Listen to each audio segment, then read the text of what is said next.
We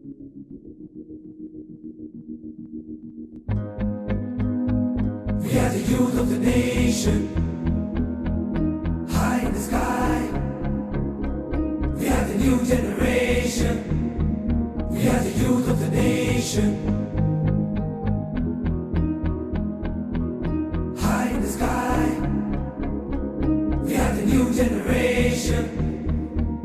Leader, leader, leader.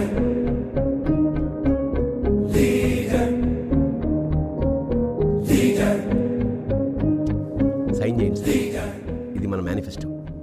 Manifesto అదే ప్రజల డబ్బు ప్రజలకు ఎలా పంచాలో. ప్రజల డబ్బు ప్రజలకు పంచడానికి పేజీలు పేజీలు మేనిఫెస్టో ఎందుకు శర్మ గారు? 60 ఏళ్లుగా పంచుతూనే ఉన్నారుగా. మన దేశానికి ఏమైనా వర్కౌట్ అయింది?